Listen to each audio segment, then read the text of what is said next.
포스코 DX 주주 여러분들 반갑습니다. 강프로입니다. 포스코 DX가 오늘도 3%대 하락을 했습니다. 이렇게 하락을 하면 이제 역배열로 전환되는 구간이 있겠죠. 그리고 전환되고 나면 반등이 나오기 시작할 겁니다. 그리고 62평은 저항 구간으로 들어갈 텐데 오늘 이야기를 드리는 내용은요. 가격적인 부담이 발생했을 때 어떤 식으로 매매를 이어가야 될까? 그리고 그런 부분에서 모멘텀, 즉 그동안 상승했었던 이유를 어떻게 적용시키면 될까? 이 부분에 대해서 제가 집중적으로 내용을 다뤄보도록 할 테니까 영상 끝까지 시청하시고요. 그리고 포스코 DX 지금 하락하고 있으니까 걱정하시는 분들이 많을 것 같은데 그 부분까지 제가 반드시 해결을 해드리도록 하겠습니다. 자, 내용 시작하겠습니다. 자, 포스코 DX가 지금 하락하고 있습니다. 여러 가지 이유들이 있겠죠. 그쵸? 2차전지 관련된 내용, 그쵸? 그리고 뭐 두산 로보틱스에 대한 가격 부담들, 그러면서 연동해서 내리는 부분, 그리고 패시브 자금이 들어오면서, 그쵸? 패시브 자금이 들어오면서 발생하는 그런 수급적인 부분들, 그런 부분들이 있습니다. 그런데 한 가지 생각하시면 됩니다. 주가는 미래 가치를 반영해서 올라갑니다. 자, 지금 6만 원대의 포스코 DX 움직임을 보면요. 실적 대비해서 보잖아요. 그럼 비싼 가격이에요. 자, 요 내용 한번 볼게요. 포스코 DX가 올해 1000억을 넘기겠죠. 1분기에 299억, 340억, 322억 이렇게만 봐도 한 900억 정도가 넘어가잖아요. 그럼 4분기에도 요 정도의 매출 그리고 이익이 나온다고 했을 때, 그쵸? 아직 나오지 않았지만 이 정도의 상황이 발생한다고 했을 때 어떻게 진행되겠습니까? 1000억이 일단 넘어간다. 그럼 1000억으로 잡았을 때 포스코 DX의 시가총액 고가 기준에서 보면 9조 6천억 정도가 나오죠. 여기 시가총액 9조 6,542억. 그쵸? 고가 기준에서입니다. 자, 그러면 PER이 몇 배죠? 1000억 잡았을 때 96배. 그쵸? 96.5배. 이 정도가 나오는 겁니다. 제가 이야기를 드리는 건 한 가지 내용이에요. 주식시장에서는 무조건 미래 가치를 반영하면서 주가가 올라갑니다. 그런데 고가 구간에서 가격 부담이 생겼을 때는 매물을 소화해야 되는 과정이 필요하고요. 소화하는 과정에서 기간 조정이 길어질 수 있다. 그래서 항상 내가 매매할 때는요. 단기 매매 전략을 반드시 가지고 가야 되고 제가 이야기를 드리는 단기 전략은요. 2주 안에 정리될 수 있는 상황을 만들어 가야 됩니다. 자, 그런데 포스코 DX의 이 성장성이 훼손된 부분이 있을까요? 없습니다. 전혀 없어요. 다시 말씀드립니다. 성장성이 훼손된 부분은 전혀 없습니다. 그쵸? 이런 부분 반드시 기억하시고, 그리고 내용을 제가 다시 말씀드리면 주식시장에서는 무조건 미래가치를 반영해서 주가가 올라갑니다. 그리고 미래가치를 반영하는 과정에서 오버슈팅 구간이 발생할 수도 있고 이런 부분에서 하락을 조장하는 상황이 나올 수도 있지만 그런 부분은 해결이 된다. 단 가장 중요한 건 성장할 수 있는 모델 그리고 성장 모멘텀 자체가 해소가 되는지, 그쵸? 없어지지 않는지 이런 부분을 체크하는 게 중요한데 기본적으로 이번에 그쵸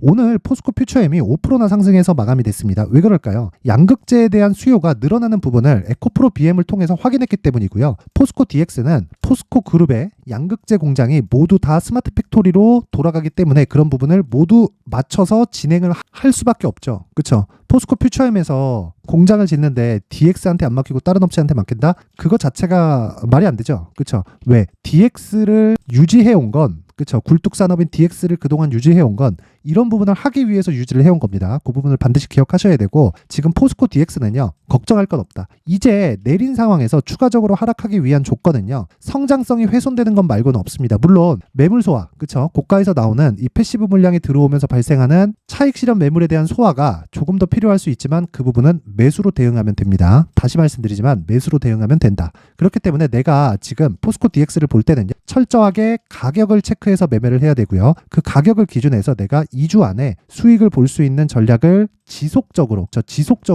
만들어 가야 됩니다. 그쵸? 이 내용을 반드시 기억하셔야 돼요. 주식시장에서 내가 시간을 잡는 것보다 중요한 내용은 없어요. 무조건 시간은 커버를 하고 가야 됩니다. 그쵸? 전 다시 한번 말씀드리지만 수급에 의해서 시간이 지배되는 것도 아닙니다. 가격에 의해서 시간이 지배되는 거고 그 가격에 의해서 시간이 지배되는 건 주가가 올라가는 상황에서 가속이 붙기 때문에 그래요. 고가를 돌파하는 상황에서 추가적으로 올라갈 수 있는 거지 고가를 돌파하지 않은 상황에서 추가적으로 갈 수 있다? 이런 부분은 절대 발생하지 않으니까 그쵸? 반드시 그 내용 기억하시길 바라고요. 제가 그 내용을 어떻게 잡아서 2주 안에 수익으로 전환시키는 내용인지 그쵸? 가격 전략을 준비를 해왔는데 모두 무료로 공개를 하도록 하겠고요. 구독과 좋아요 부탁드리고 영상 상단에 있는 전화번호로 숫자 3이라고 문자를 보내주시는 분들에 한해서만 제가 포스코 DX의 가격 그리고 단기 보유 전략을 공유해 드리도록 할 테니까 시청해 주시는 모든 분들이 구독과 좋아요 꼭 한 번씩 부탁드리고요. 상단의 전화번호로 구독과 좋아요 했다고 숫자 3이라고 문자 보내주시면 제가 한 분 한 분 빠짐없이 포스코 DX의 가격과 단기 보유 전략을 공유해 드리도록 할 테니까 정말 보유하신 분들 지금 스트레스 많이 받으실 텐데 걱정하실 필요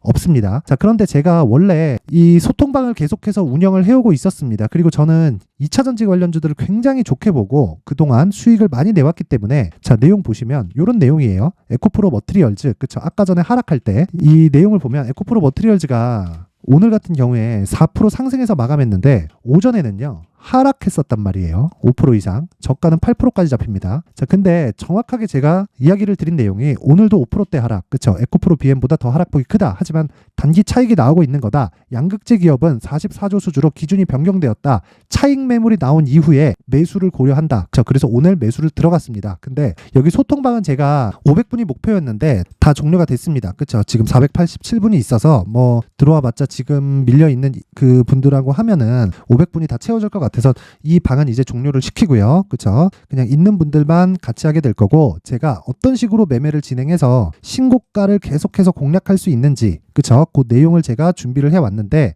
이 내용입니다. 그쵸? 자, 수익 모델을 어떻게 봐야 되는지, 그쵸? 요 내용이에요. 여기 수익 모델 이 내용인데 제가 이 수익 모델을 어떻게 해야 되는지를 기본적으로 베이스로 깔고 있는 게 윌리엄 오닐의 캔슬림 전략입니다. 캔슬림 전략은요, 뭐 흔히 들어봤었던 얘기일 겁니다. 실적이 증가하는 것, 신고가, 그쵸? 윌리엄 오닐도 신고가 매매를 지속적으로 이어왔다는 거죠. 그리고 뭐 주도주 뭐 1년 주가 상승률 최대 뭐 상위 20% 이내에 드는 종목일 것, 그렇다는 건 시장의 판단을 믿으라는 이야기입니다. 자, 근데 요대로 매매한다고 수익이 날 수 있을까요? 이건 과거에 나왔었던 그 내용이고 특히나 한국 시장에 들어올 때는 상황을 바꿔야 됩니다. 그게 문제점이 이렇게 발생할 수 있기 때문에 그래요. 자, 이 내용을 있는 그대로 한국 시장에 적용하면 불필요한 시간을 낭비하는 장기 투자를 할 수밖에 없다. 에코프로 같은 경우에도 그래요. 성장 안 할 거 누가 알아요? 그쵸? 포스코 DX 결국엔 올라가잖아요. 근데 우리는 효율을 높여야 되는 부분이 필요하잖아요. 그쵸? 그래서 주가는 장기간 형성되는 것 같은, 시세가 장기간 형성되는 것 같은 착시 효과가 있긴 하지만요. 우리가 생각해야 되는 건 한 가지 내용만 보면 된다는 겁니다. 단기간 공략을 생활화하자. 그리고 장기 투자는 3개월 안으로 끊자. 그러면 단기 투자는 아까 전에 말씀드렸다시피 단기 공략으로 무조건 2주 안에 끊어야 되고요. 그리고 최근 대표주로 그렇죠. 강세를 보였고 그리고 포스코 DX까지도요. 3개월 이상 상승한 적이 없다.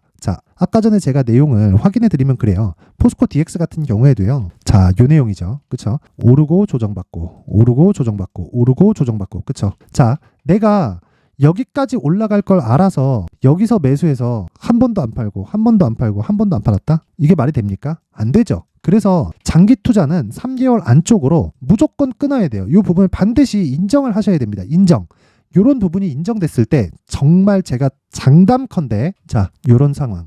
이런 계좌를 만들 수 있을 겁니다. 자, 그래서 제가 실시간 내용으로는 이제 인원이 다 차서 그 방은 이제 참여가 어렵지만 어떻게 제가 저렇게 이 저가를 잡아가면서 매매를 이어왔는지를 여기 10페이지에 걸쳐서 내용을 준비를 해왔으니까 자, 모든 분들이 이 내용과 그리고 신고가를 계속해서 추적할 수 있는 신고가 검색기를 꼭 받아가세요. 근데 구독과 좋아요는 꼭 좀 눌러주시고요. 영상 상단에 있는 전화번호로 참여, 그쵸? 참여, 신고가 매매에 참여한다는 의미로 참여라고 문자를 보내주시면 제가 한 분 한 분 빠짐없이 자, 여기 수익 모델과 신고가 검색기를 공유해 드리도록 하겠습니다. 자, 항상 말씀드리지만 주식시장에서는 신고가 매매를 해야 되고요. 그리고 포스코 DX는 신고가 이후에 하락하고 있는 거기 때문에 만약에 고가가 나왔다고 하더라도 쌍봉을 만들어야 되는 그런 구조적인 기술적인 내용이 갖추고 있다. 이런 부분 기억하시고 무엇보다 연말이기도 하고요. 이제 연초가 다가올 때 1월 효과가 옵니다. 그때는 중소형주가 강세를 보일 거예요. 자, 그래서 제가 신고가 종목 중에 1월까지 주도하면서 즉 시장을 주도하면서 강세를 보일 수 있는 신고가 종목을 준비를 해왔으니까 영상 끝까지 시청하시고요.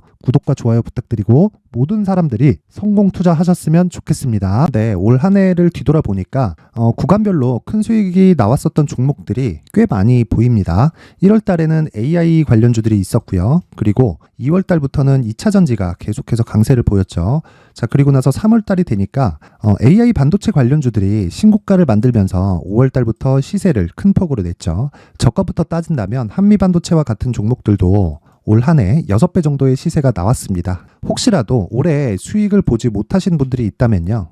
어떻게 시세가 움직이는지 반드시 익혀 놓으셔야 되고요. 만약에 그런 부분이 아직 준비가 되어 있지 않다면 어중간한 종목들 사고팔고 하지 마시고요. 딱 한 종목에 비중을 제대로 넣어서 확실하게 수익을 보는 방법이 필요합니다. 자, 그래서 제가 23년 12월 달 강프로의 대시세 종목을 준비를 해왔고요. 이 종목은 대기업을 상대로 안정적인 매출 구조를 갖추고 있는 데다가 이 규모가 40%를 넘나들고요. 호황기 때는 50%를 넘나드는 역대급인 이익 구조를 갖추고 있어서 대체 불가능한 기업이라고 보셔야 됩니다. 자, 지금 현재 주요 거래처는요. 삼성전자, 인텔, 하이닉스, TSMC, 엔비디아까지 모든 반도체 업체를 고객사로 확보하고 있는 상황이고요.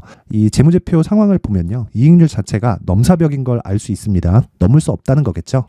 첫 번째 급등 포인트를 보면요. 앞서서 보여드렸었던 실적은요. 23년도 개화 시기에 접어들었었던 AI 반도체의 실적이 포함되지 않은 실적입니다. 자, 그런데 올 한 해 개화 시기에 접어들었었던 새로운 반도체의 실적치가 더해지면요. 질적인 성장보다 양적인 증가가 함께 이루어지게 되고요. 그런 부분을 한미반도체가 이미 시세로 보여줬죠. 저가부터 6배 강세를 보인 상황이 있습니다. 강프로의 무료 소통방이죠. 어떻게 매매를 했느냐. 5월 25일 날 그쵸? ISC를 49,800원에 매수를 했고요. 자, 그리고 나서 2달도 되지 않아서 한 100% 정도의 수익을 만들어냈습니다. 자, 근데 6월 2일 날 내용 한번 확인해 보시면 자, 한미반도체 26,000원까지 올려서 잡겠다는 내용이 있죠. ISC와 함께 새로운 반도체 관련 종목입니다. 이때 당시 가격이 25,650원이었는데 그냥 올려서 잡으라는 거겠죠. 지금 현재 한미반도체 가격이 62,000원인 걸 본다면요. 항상 주가는요. 신고가 이후에 공략하는 것이 좋고 그랬을 때 단기간에 100% 수익이 가능한 구조를 만들 수 있습니다. ISC도 그렇고 한미반도체도 마찬가지예요. 당연히 에코프로도 마찬가지입니다. 두 번째 급등 포인트를 보면요. 자, 개인용 PC를 비롯해서 서버, 클라우드, 그리고 우리가 사용하는 스마트폰까지 기본적인 PC 구조와 동일하고요. 새로운 반도체의 구조도 동일한 구조를 갖추고 있습니다. 자, 근데 한미 반도체의 상승 이유도요. 이러한 구조가 동일하게 진행되기 때문이고 이 구조는 절대로 바뀔 수가 없습니다. 11월 달에 새로운 뉴스가 나왔습니다. 자, 온 디바이스까지 더해지면 비메모리의 사용처는 계속해서 증가할 것은 너무 당연한 이야기고요. 그런 부분을 감안했을 때 이 기업은요. 질적인 부분에 대한 성장이 아니라 양적인 증가까지 이룰 수 있는 상황이 된 겁니다. 한미반도체의 시세를 보면 아직은 굉장히 저렴한 상태를 유지하고 있고요. 세 번째 상황을 보면요. 엔비디아의 실적인데요. 그건 올해 초 대비해서 4배 정도의 상승폭이 나왔고요. 주가도 그 정도가 당연히 올랐죠. 주식 투자를 할 때는 예상하는 게 아니라 확정치를 보고 매매를 해서 수익을 낼 수 있어야 됩니다. 앞서서 제가 보여드렸었던 내용인 자, ISC도 그렇고요. 한미반도체도 그렇고 확정된 내용이 있었죠. AI에 대한 개화 시기에 맞춰서 삼성전자와 SK 하이닉스가 강세를 보이는 구간이 있었고요. 엔비디아가 강세를 보였습니다. 자, 삼성전자도 그렇고 하이닉스도 그렇고 엔비디아도 마찬가지고요. 생각해 보시면 세력들이 어찌할 수 없는 정도의 사이즈를 가지고 있는 그런 종목들이죠. 그렇기 때문에 제가 계속해서 이야기를 드리는 겁니다. 확인하는 데는 확정치가 필요하다고요. 엔비디아 실적만큼 확실한 재료가 있을까요? 엔비디아의 실적의 증가세는요. 앞으로 다가올 AI 반도체의 수요 증가가 있을 수밖에 없다는 거고 그리고 그에 맞춰서 단가는 폭증하고 있는 상황인 게 엔비디아의 실적을 보면 알 수 있고요. 그리고 삼성전자와 SK 하이닉스로 연결이 되고요. 그래서 한미반도체가 올라온 그런 상황입니다. 한미반도체만큼 추가적으로 상승할 수 있는 종목이 있다는 게 하이닉스를 포함해서 삼성전자의 시세 그리고 엔비디아의 실적을 보면 알 수 있고요. 그래서 준비한 4분기 대시세 종목 내년 초까지 강세를 보일 수 있는 종목을 준비를 해왔습니다. 어렵게 생각하지 마시고요. 기본적으로 신고가 구간에 있는 종목이기 때문에 하락에 대한 저항성은 충분히 갖춰져 있는 종목이고 이미 시세가 시작이 됐습니다. 자, 무엇보다 중요한 건 얼마에 사는 걸 텐데 제가 그런 부분까지 상세하게 준비를 해놨으니까 영상 상단에 있는 전화번호로 대시세라고 문자를 보내주시는 분들에 한해서만 무료로 공개를 하도록 하겠습니다. 매매하는 과정에서 수익이 잘 안 난다 하시는 분들은 이 종목 딱 받아가서 큰 수익 내셨으면 좋겠습니다.